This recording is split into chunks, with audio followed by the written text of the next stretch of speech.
Hello and welcome. I'm inofaith and I haven't made a video in a long while. I was just playing with my K.O.II here and I've been using a certain effect quite a bit.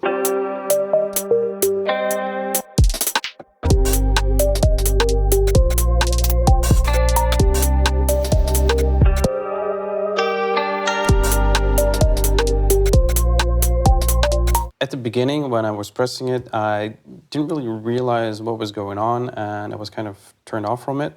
And the effect I'm talking about is the zero, the effects when you press this.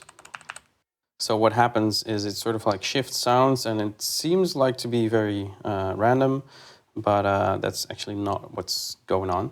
So let me show you what it does. I have this sort of jungle track loaded up and we will mute everything except for the bass part.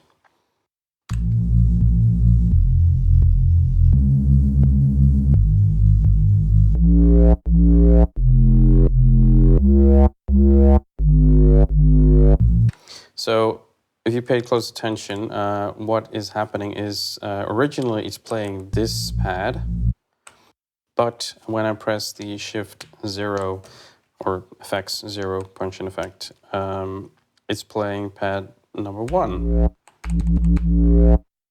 And that is basically what it does. It shifts to a different sound, but actually what it's doing now, because the bass, I haven't loaded up most of these sounds. These are all empty, and it's just the first 5 that I have something loaded on. So from note 0 or pad 0, it wants to, I think, shift to pad number 6, but since that's empty, it's going down one lower, basically.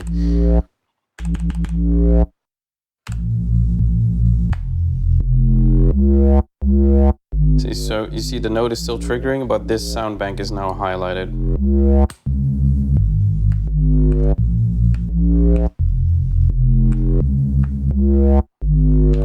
So this is a very cool and powerful thing to use in your songs, especially for breaks and sort of variations. And you can actually use any sound. I just happened to have loaded 2 bass sounds and I actually pitched them correctly so they were playing in the same key. And they're sort of similar because, well, this is a Reese bass, has more high end to it, and this is more of a wobbly rising bass.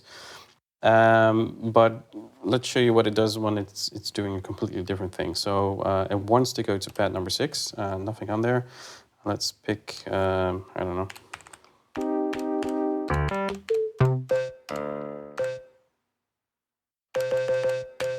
This sound, wait, actually. A trumpet, right? So let's play it again. If you go to main, you see which pad is playing. And now we hold effects and then we press 0 and hold it.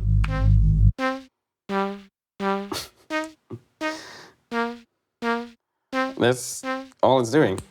Now this is not a pretty example. Same thing I am doing with the melody.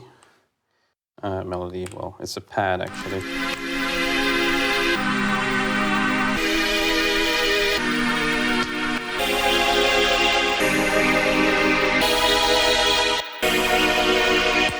So these sounds are very similar. And in the drum section, I'm actually doing something that's quite different from the rest. And let me show you that. So we have quite a lot going on here. So first, you're going to hear there's a whole loop in there, but there's alternative loops. Right? And just these things and a little hi-hat, a ride, and this is the important part, and a tambourine. So when I play this, you do not hear the ride playing.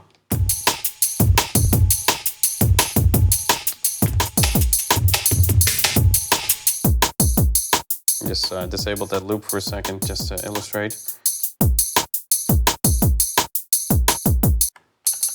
Hear the tambourine, hear this one, hear the kick, the snare. No. Right. So what happens when I press effects and pad 0?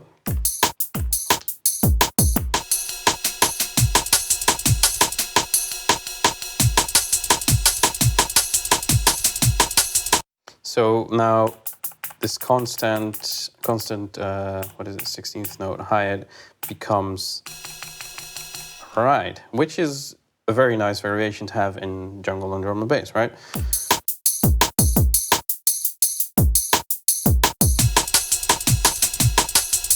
As you can hear, there's also a different loop play, which is a more stripped down version. This one I'm gonna turn back up. So now we can play the whole thing.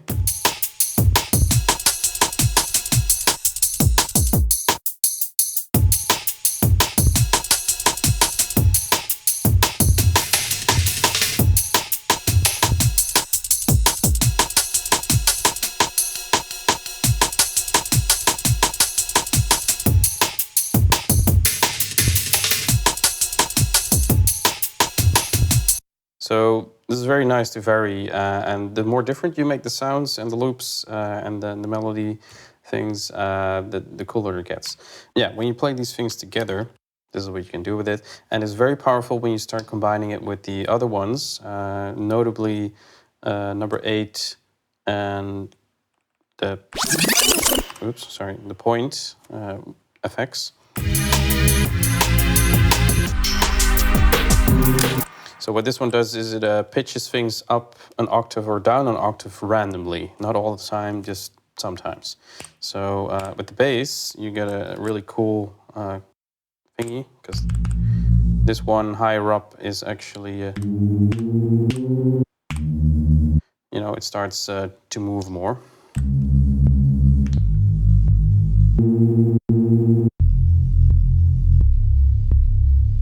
Now it went down. Goes down, goes up. Yeah, it's just like going anywhere. This one just pitches down all the time. The harder you press it, it changes. And now we change the sound. So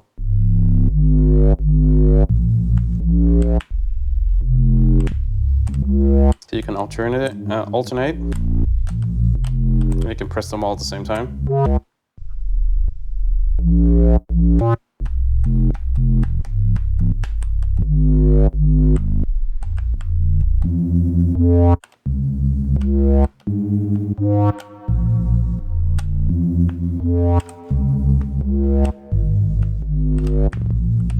You can get really intentional with how you're shifting things sonically and pitch-wise, you know? So let's enable more of these.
Yeah, that's just stupid shit.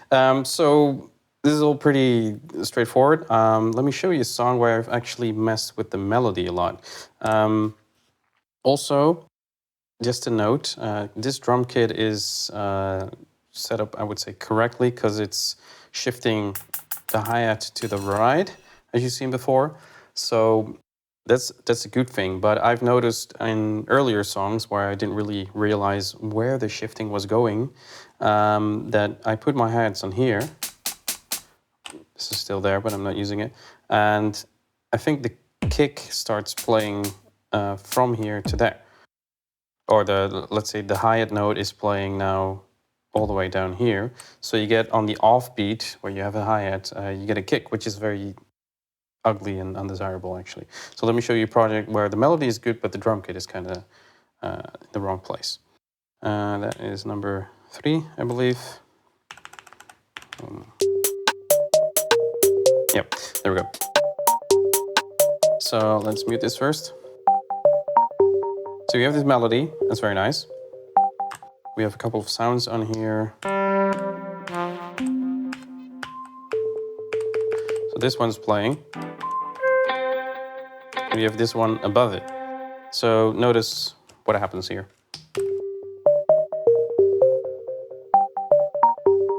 Now we're going to shift it.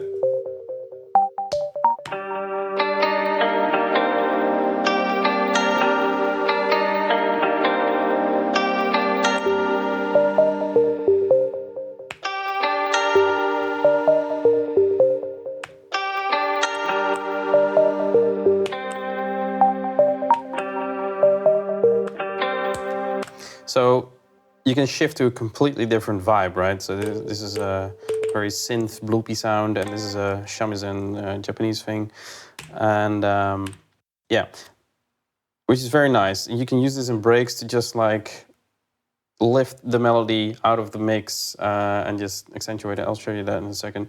But let me show you in the drum kit how this is not perfect. I should have shifted this around before I made all the patterns. I kind of don't want to do that now. But this is what happens with just the drums. So this is just playing. And notice there's this offbeat hi-hat going. Oh, oops. This one. And this one is here. Snare is there. When I shift it,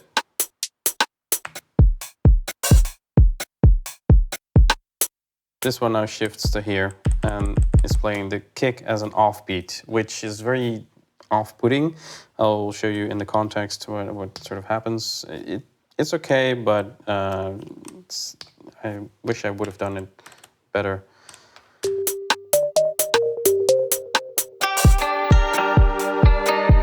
So the melody is cool, but this one is now like in the wrong place. So what I tend to do to just work around it is to just like solo group C.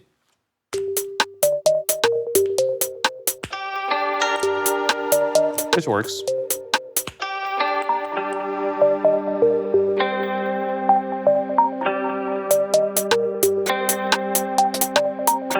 You can actually do the starting beat.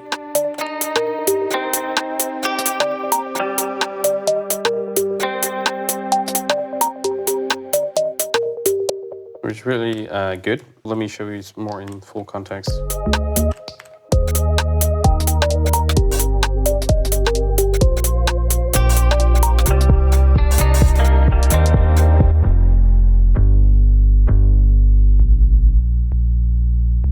Oh, also a good note, I haven't done this for this project. So we solo the bass here.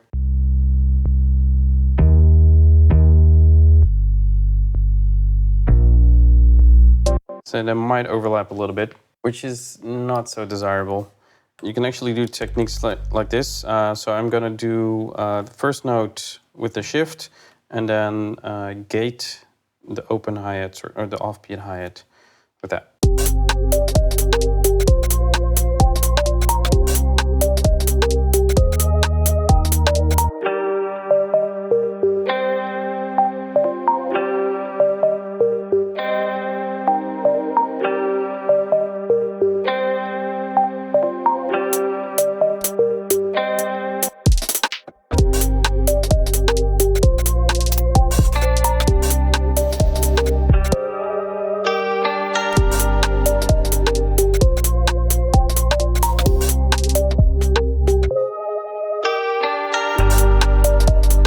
So you can see, creates a really nice break. You shift the melody to something else. You don't have to program another pattern because it's just for a few a few seconds. Let's go back to the jungle example, and I'll show you why choking is very good, not in the way you think. Especially when you're using longer samples like these pads, they can overlap when they're shifting, because basically what would happen is, let's say we have that one.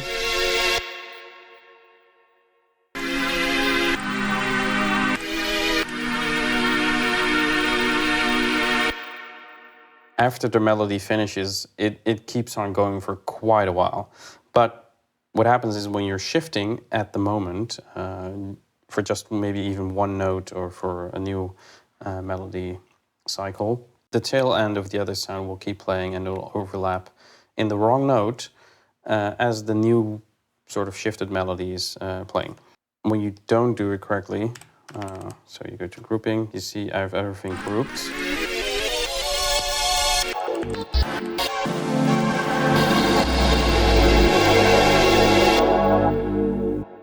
Long samples, very messy, as you can see.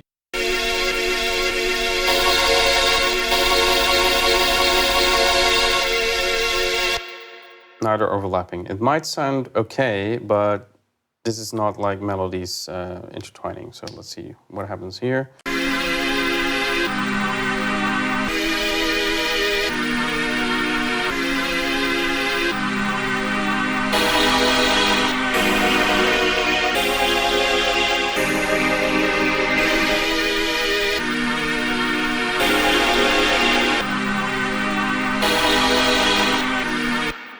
So you see, it overlaps, it's quite messy, it's not really pretty. So let's quickly group everything so it's in a choke group, which is actually how it's called in many Akai samplers.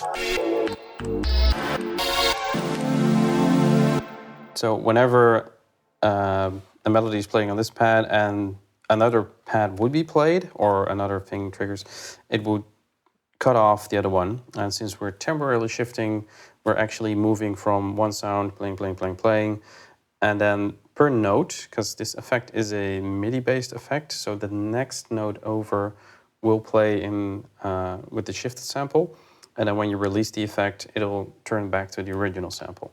So it sounds like this now.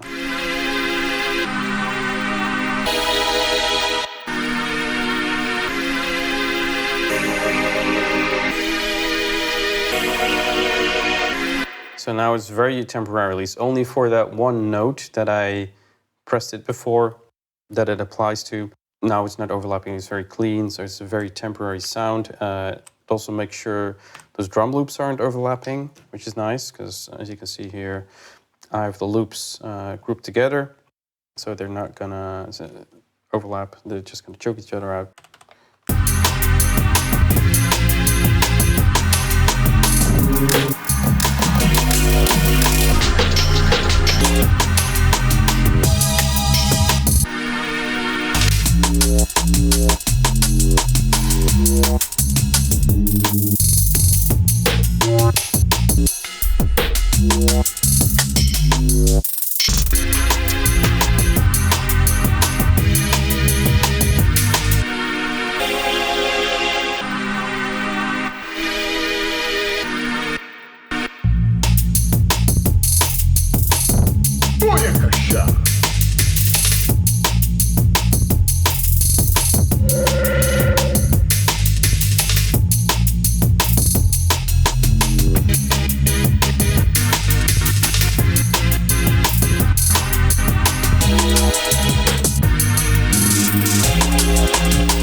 Okay, thank you for watching and see you later.